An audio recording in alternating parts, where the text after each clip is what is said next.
یا رسول اللہ چہرے کا رنگ متغیر ہے، بتائیے کیا پریشانی حمل کرتے ہیں؟ بیٹھ جاؤ تم بھی۔ امیر کائنات کھڑے ہوئے، ابھی مولا مسجد میں نہیں تھے۔ جب ان کے سوال پر سوال ہوتے گیا، مولا رسول نے کہا تم بیٹھ جاؤ، تم نہیں حل کر پاؤ گے۔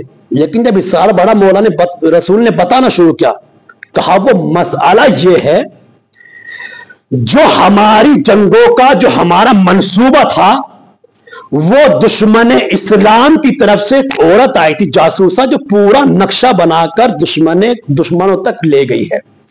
اگر وہ نقشہ دشمنوں تک پہنچ گیا تو ہمارا منصوبہ سب فیل ہو جائے گا اور اسلام یہیں پر دم توڑ دے گا۔ تو یا رسول اللہ کریں کیا؟ کہا جاؤ وہ نقشہ لے کر آ جاؤ، بات ختم ہو جائے گی۔ ایک گئے، رسول نے جگہ بھی بتائی، حلیہ بھی بتایا، مقام بھی بتایا، خیمہ بھی بتایا، سب کچھ بتایا۔ کہا فلاں پہاڑی پر ہے، فلاں جگہ پر ہے، فلاں خیمے میں ہے اور نقشہ چھپائے ہوئی ہے، نقشہ لے کر آ جاؤ۔ گئے، جانے کے بعد کہا جو تمہارے پاس نقشہ ہے وہ دے دو۔ اب اس عورت نے ان کے سر پر ہاتھ رکھ کے قسم کھا لی، تمہارے سر کی قسم میرے پاس کوئی نقشہ نہیں ہے۔ بھولے کتنے تھے، واپس لوٹ کر آ گئے۔ یا رسول اللہ وہ تو کہہ رہی قسم کھا کر کہ ہمارے پاس کوئی نقشہ نہیں ہے۔ عجب نہیں، رسول کائنات آواز دے کتنے بھولے ہو، تمہیں آج تک کتنے سالوں سے رسول کی بزم میں بیٹھے ہو اور تمہیں آج تک یہ علم نہیں ہوا کہ کافر کی قسم کا کوئی اعتبار نہیں ہوتا۔ تمہیں آج تک اس بات کا علم نہیں ہوا، کافر کی قسم کوئی اعتبار نہیں ہے۔ دوسرے گئے، وہی رویہ ہوا، اس نے سر پر ہاتھ رکھ کر قسم کھا لی کہ تمہارے سر کی قسم میرے پاس کوئی نقشہ نہیں ہے۔ تیسرے گئے، اب جیسی امیر کائنات مسجد میں آئے، رسول نے کہا یا علی جاؤ نقشہ لے کر آ جاؤ۔ میرے عزیزوں، تاریخ میں کہیں پر نہیں ہے لکھا ہوا کہ رسول نے علی کو جگہ بتائی ہو، یا رسول نے علی کو خیمہ بتایا ہو، یا رسول نے علی کو یہ بتایا ہو کس مقام پر چھپی ہوئی ہے، کچھ نہیں بتایا۔ یا علی جاؤ نقشہ لے کر آؤ۔ علی چلے، ان تینوں نے بھی کہا یا رسول اللہ کیا اجازت ہے کہ ہم بھی علی کے ساتھ جائیں؟ کہا جاؤ تم بھی چلے جاؤ۔ اب جیسے ہی ساتھ چلے، علی نے کہا لاؤ جو تمہارے پاس نقشہ ہے وہ نقشہ دے دو۔ اس نے وہی رویہ استعمال کیا، یا علی تمہارے سر کی قسم میرے پاس کوئی نقشہ نہیں ہے۔ علی نے کہا تمہارے جسم پر سر نہ رہے گا اگر جھوٹ بولی تو۔ کڑک لہجے میں کہا نا میرے کائنات نے۔ فوراً عورت سمجھ گئی، کہا کیا تم ہی علی ابن ابی طالب ہو؟ کہا تم نے کیسے پہچانا؟ کہا خدا کی قسم پورے عالم میں اس سے کڑک لہجہ علی کے علاوہ کسی کا ہو ہی نہیں سکتا۔ علی کے علاوہ اس سے کڑک لہجہ کسی کا ہو ہی نہیں سکتا۔ کہا لاؤ جو تمہارے پاس نقشہ ہے وہ دے دو۔ علی نے نقشہ لیا، لے کر چلے، پیچھے پیچھے یہ بھی تھے، کوہنیاں آپس میں چلنے لگی۔ یار یہ تو بتاؤ ہر موڑ پر، ہر مقام پر، ہر جگہ پر ہماری ناکامیابی اور علی کی کامیابی کی وجہ کیا ہے؟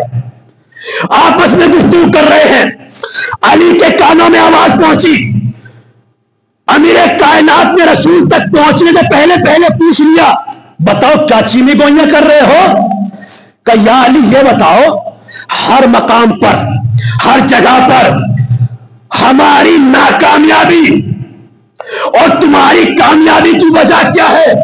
امیر کائنات نے آواز دی یاد رکھو میری کامیابی اور تمہاری ناکامیابی کی وجہ صرف یہ ہے کہ میں نے کبھی رسول پر شک نہیں کیا، تم نے کبھی یقین نہیں کیا۔ میں نے کبھی رسول پر شک نہیں کیا، اور تم نے کبھی رسول پر یقین نہیں کیا، اس لیے میں ہر جگہ کامیاب ہو جاتا ہوں، تم ہر جگہ ناکام ہو کر لوٹ جاتے ہو۔ شیعت کی پہچان علم، ہم اپنے عمل سے بتائیں کہ ہم شیعہ ہیں۔ علی کا وفادار سپاہی، کیسے ہوتے ہیں علی کے چاہنے والے؟ ایسے ہوتے ہیں میرے عزیز علی کے چاہنے والے۔ بہت سی باتیں تھی، انشاءاللہ پھر کبھی۔ کیسے ہوتے ہیں علی کے چاہنے والے؟ محرم کی 20 تاریخ ہے میرے عزیز، اہل بیت اطہار کا ایک قافلہ سفر میں۔ میرے عزیزو، چوتھے امام کی والدہ جناب شہربانو، ان کی ایک کنیز تھی جن کا نام تاریخ میں درج ہے جناب شیری، جو جناب شہربانو کی کنیز تھی۔ میرے عزیزو، مصائب شروع کرنے سے پہلے دیکھیں، فضائل مصائب کا مقدمہ ہوا کرتے ہیں، مجلس کا ما حاصل ہوتا ہے مصائب، اور یہ وہ ایام ہے، ان میں پڑھ دینے کی ضرورت نہیں ہے، تصور ہی کافی ہے۔ سفر میں اہل بیت تھا، جناب شہربانو کی کنیز ہے جناب شیری۔ مظلوم کربلا نے کہا، شیری میں نے تمہیں آزاد کر دیا، تم چلی جاؤ۔ جناب شیری ہیں جناب شہربانو کے پاس سے آنے کے بعد کہا، شہزادی کا مجھ سے خطا ہو گئی، کوئی غلطی ہو گئی؟ کہا کیوں؟ کہا مولا نے کہا تمہیں آزاد کر دیا، چلی جاؤ۔ جناب شیری نے کہا، مولا تم نے مجھے آزاد کر دیا ٹھیک ہے، لیکن مولا میں چاہتی ہوں کہ میں آپ کی کنیزی میں رہوں۔ آزادارو، جناب شیری ہے مولا کے یہاں رہتی رہی۔ مولا کا ایک چاہنے والا ہے جس کا نام ہے حارث، جو کوفے کے باہر ایک پہاڑی پر رہا کرتا تھا۔ یہ مولا حسین کا چاہنے والا ہے، کوفے کے باہر پہاڑی پر رہا کرتا تھا۔ ایک دن مولا سے ملاقات کے لیے آیا، جیسی ملاقات کر کر لوٹا، مولا نے کہا، شیری ابھی تم نے دیکھا ہے میرا چاہنے والا تھا جس کا نام حارث تھا؟ جی مولا دیکھا ہے۔ کہا، شیری میں چاہتا ہوں کہ تمہارا عقد اس حارث کے یہاں ساتھ کر دوں۔ کہا مولا جیسے آپ کی مرضی، شیری یہ بتاؤ تمہارا حق مہر کیا ہوگا؟ کہا مولا عزادار ایک جملہ یاد رکھنا، بعد کربلا جس نے بھی یہ سنا کہ زینب کے سر سے چادر چھین لی گئی تو براہ راست ایک جملہ کہا کہ عباس کہاں تھے؟ بس یہ جملہ یاد رکھنا اور مصائب سنتے رہنا۔ کہا شیری میں چاہتا ہوں تمہارا حق حارث کے ساتھ کر دوں۔ مولا جیسے آپ کی مرضی کا، تمہارا حق مہر کیا ہوگا؟ مولا جسے آپ کے در کی کنیزی مل جائے اسے حق مہر کچھ نہیں چاہیے۔ کہا مولا کا اصرار پڑا، شیری بتاؤ تمہارا حق مہر کیا ہے؟ کہا مولا اگر آپ کا اصرار ہے تو حارث سے بس اتنا کہہ دو کہ مجھے ہر سال کوفے سے مدینہ آپ کی زیارت کے لیے لے کر آ جایا کرے، بس یہی میرا حق مہر ہے۔ آزادارو، ارے جناب شیری ہے رخصت ہو کر حارث کے یہاں آ گئی، ارے ہر سال مظلوم کربلا کی زیارت کے لیے آ جایا کرتی تھی۔ ارے جیسے ہی 60 ہجری آئی، شیری زیارت کر کے پلٹنا چاہتی ہے۔ مولا نے سوال کر لیا، شیری اگلے سال کا کیا ارادہ ہے؟ کہا مولا ارے جیسے ہر سال آتی ہوں ایسے ہی اگلے سال بھی زیارت کے لیے آؤں گی۔ مولا نے کہا شیری اگلے سال تم مت آنا، ہم خود تمہارے یہاں آئیں گے۔ آزادارو، ارے شیری نے تڑپ کر کہا مولا آپ خود زیارت کے لیے آئیں گے؟ مولا ارے میرے گھر کا مقدر تو آسمان سے مل جائے گا، مولا میرے دروازے پر تو فرشتوں کی قطاریں لگ جائیں گی۔ ارے مولا شیری کو سمجھانا چاہتے تھے لیکن شیری سمجھ نہ پائی۔ مولا نے کہا شیری تنہا میں حسین نہیں آؤں گا، عباس بھی ساتھ ہوں گے، علی اکبر بھی ساتھ ہوں گے، قاسم بھی ساتھ ہوں گے، اور محمد بھی ساتھ ہوں گے۔ شیری سمجھ نہ پائی۔ مولا نے کہا شیری ارے تنہا احمد نہیں ہوں گے، ارے زینب بھی ساتھ ہوگی، ام کلثوم بھی ساتھ ہوگی۔ جزاکم ربکم خیر الجزا۔ خدا آپ کو کوئی غم نہ دے سوائے مظلوم کربلا کے۔ شیری تنہا مرد نہیں ہوں گے، عورتیں بھی ہمارے ساتھ ہوں گی، زینب ساتھ ہوں گی۔ شیری سمجھ نہ پائی۔ عزادارو شیری لوٹ کر گھر آ گئی۔ شیری انتظار کر رہی ہے، انتظام بھی کر رہی ہے۔ عزادارو آپ تصور کر سکتے ہیں شیری نے انتظار کیسے کیا ہوگا، لیکن یہ سنو شیری نے انتظام کیا کیا ہے۔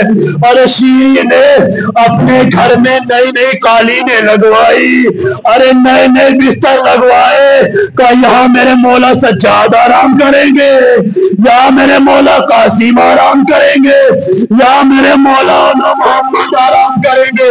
ارے کچھ دنوں بعد شیری کو خبر ملی مولا کے یہاں ولادت ہوئی ہے، نام علی اصغر ہے۔ شیری نے ننھا سا جھولا بھی منگوایا، اس میں میرے مولا علی اصغر آرام کریں گے۔ عزادارو اور جیسے 61 ہجری آئی، شیری انتظام کر رہی ہے۔ کوفے کے بازار سے شادیانوں کے بجنے کی آواز آئی۔ شیری نے کہا حارث ارے جا کر تو دیکھو کہیں کوفے والوں کو معلوم تو نہیں ہو گیا کہ میرے مولا جزاکم ربکم خیر الجزا، کہ کوفے والوں کو معلوم تو نہیں ہو گیا کہ میرے مولا کوفے میں میرے مہمان ہونے والے ہیں۔ لو عزادارو حارث گئے، جانے کے بعد لوٹ کر آئے، چہرے کا رنگ بدلا ہوا ہے۔ کہا حارث کیا دیکھا؟ کہا شیری میں نے دیکھا ہے میرے مولا تو نہیں ہے، لیکن ہاں ایک قافلہ ہے جس میں چھوٹے چھوٹے بچے ہیں، کچھ بیویاں بہنیں سب ہے نا سر ہے، کچھ کٹی ہوئی گردنیں ہیں جو نوکے نیزہ پر بلند ہے۔ شیری لیکن ایک بات ضرور ہے، قافلہ غریب معلوم ہوتا ہے لیکن بڑے خوددار ہیں۔ شیری نے کہا تم نے کیسے پہچانا؟ تو چھوٹے چھوٹے بچے ضرور ہیں، بھوکے بھی ہیں، پیاسے بھی ہیں، لیکن نہ کسی سے کھانے کا سوال، نہ کسی سے پانی کا سوال۔ بس شیری مچل کر رہ گئی، کہا یہ رویہ تو میرے مولا کے گھرانے کا ہے۔ آواز دی حارث کیا اجازت ہے میں تمہارے ساتھ چلوں؟ کہا ہاں اجازت ہے، تم میرے ساتھ چلو۔ شیری نے سر پر چادر کو رکھا، رکھنے کے بعد حارث کے ساتھ بازار میں آئی۔ آنے کے بعد کیا دیکھا؟ ایک نوجوان ہے جس کے ہاتھوں میں ہتھکڑیاں ہیں، پیروں میں بیڑیاں ہیں، گلے میں خاردار توق ہے، کمر میں لنگر ہے۔ آنے کے بعد کہا ہے نوجوان تم کہاں سے آئے ہو، کون ہو؟ کہا ہم مدینے سے آئے ہیں، مدینے کا نام سنا؟ شیری مچل کر رہ گئی۔ کیا دیکھا؟ اونٹ پر ایک بیوی سوار ہے، پرے ناصر ہے، قریب آئی، اے شہزادی، اے بیوی، یہ نوجوان کیا صحیح کہہ رہا ہے کہ مدینے سے آئے ہیں؟ کہا ہاں یہ صحیح کہہ رہا ہے، ہم مدینے سے آئے ہیں۔ شیری نے پلٹ کر سوال کر لیا شہزادی ذرا یہ تو بتاؤ مدینے میں کیا تم میری شہزادی کو جانتی ہو؟ بس جناب زینب نے سوال کیا شیری ارے تمہاری شہزادی کا نام کیا ہے؟ شیری 2 قدم پیچھے ہٹی، کہے بی بی میں بڑے دربار میں اپنی شہزادی کا نام نہیں لے سکتی۔ جناب زینب نے ساروں بتا گیا شروع کیا، اے بیویوں اگر کوئی چادر ہو تو دے دو، کہیں شیر پہچان جزاکم ربکم خیر جزا۔ عزادار مجلس رحمت تمام ہو رہی ہے، جملہ یاد رکھنا، جس نے بھی سنا زینب کے سر سے چادر چھن گئی، براہ راست کہا عباس کہاں تھے؟ لو عزاداروں، شیری نے دیکھا 109 کے نیزہ پر بلند ہے، قریب آئی، آنے کے بعد جیسے ہی سر کے قریب شیری آئی، سر نے براہ راست تلاوت شروع کی۔ شیری نے کہا مولا ارے میں نے پہچان لیا، وہ قاسم کا سر ہے، وہ نہ محمد کا سر ہے، وہ عباس کا سر ہے۔ اے مولا قاسم کا پرسہ بعد میں دوں گی، اور نہ محمد کا پرسہ بعد میں دوں گی، عباس کا پرسہ بعد میں دوں گی، لیکن مولا ارے مجھے یہ تو بتائیے جب زینب کے سر سے چادر چھنی تو عباس کہاں پر تھے؟ اور مولا نے بیان کرنا شروع کیا، اے شیری ارے پہلے عباس کے بازو کٹے، بعد میں زینب کے سر سے چادر۔